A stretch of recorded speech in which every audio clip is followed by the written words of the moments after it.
اور پیپر میں کویشچن دو طرح کے ہوتے ہیں, ایک اوپن اینڈڈ, ایک کلوزڈ اینڈڈ. آپ کو پتا ہے اوپن اینڈڈ اور کلوزڈ اینڈڈ میں کیا فرق ہوتا ہے؟ آپ کو پیپر میں کون سا سوال اٹیمپٹ کرنا چاہیے؟ Closed ended.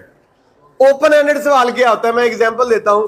میں بڑا آپ کو کہتا ہوں کہ اوپن اینڈڈ سے مراد ہے پیپر میں سوال آ جائے, شارٹ کویشچن آ جائے, جنگلات کے فائدے لکھیں, اور اسی پیپر میں ایک اور سوال آتا ہے وہ بھی کچھ اسی طرح سے ہوتا ہے, جنگلات کو کاٹنے کے 2 نقصان لکھیں. اب آپ کو کوئی سمجھ آئیے؟ ایک تو سوال تھا جنگلات کے فائدے لکھیں, اس میں تو بتایا ہی نہیں ہوا کتنے لکھنے, جو زیادہ لکھے گا اس کے زیادہ نمبر. اور ایک وہ سوال ہوتا ہے جس میں بتا دیا جاتا ہے انزائم کے 2 کریکٹر لکھیں, آپ 2 لکھیں پھر بھی 2 نمبر ہیں, 10 لکھ دیں پھر بھی 2 نمبر, کیونکہ اس نے مینشن کیا تھا کتنے لکھنے, 2 لکھنے. اس کو کہتے ہیں کلوزڈ اینڈڈ کویشچن. تو آپ نے کوشش کرنی ہے کہ لازمی طور پہ جو کلوزڈ اینڈڈ, مطلب سارا پیپر ہی آپ کو آتا ہے, کوشش کریں جو کلوزڈ اینڈڈ کویشچن ہے ان کو لازمی اٹیمپٹ کریں.